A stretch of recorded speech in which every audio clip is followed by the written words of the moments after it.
lang na may ilang kalabaw, kinukuryente para mas lalong tumulin. Parang ground lang, lang nagugulat lang yung kalabaw. Kaysa sa pagpapaluin siya na sugat siya na malalatayan. Pero ang team ni Christian, confident na natural na haharurot ang kanilang pambato na si The Black.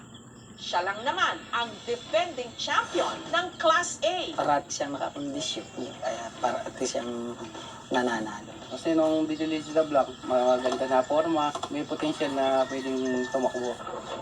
Para makondisyon sa laban, istrikto raw sila sa pagpapakain kay The Black. Isang takal sa maga tapos isang takal po sa hapon. Maraming sinahalo sa pagkain, mga iba-ibang mga vitamins na hapon. Pero yung saksak, tapos pero yung feeds niya talagang pangkabahan.